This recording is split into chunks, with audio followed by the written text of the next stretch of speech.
रावलपिंडी थाना चौंतरा की हदूद में शादी की तकरीब पर एसी सदर का छापा। दूल्हा के वालिद के ख़िलाफ़ मुकदमा दर्ज कर दिया गया।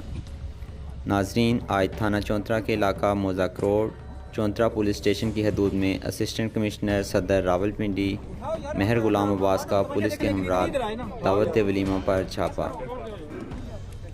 एसी सदर ने छापा मारकर कोरोना SOPs की खिलाफ वर्जी करने पर दूल्हा के वालिद मलक मोहम्मद यूसुफ और दीगर अफराद के ख़िलाफ़ मुकदमा दर्ज करा दिया। जैसा कि फ़ुटेज में देखा जा सकता है कि दावत वलीमा में लोगों की बड़ी तादाद ताम में मसरूफ़ थी। दावत वलीमा में शरीक अफराद ने ना तो समाजी फ़ासला बरकरार रखा हुआ है और ना ही मास्क लगा रखे हैं।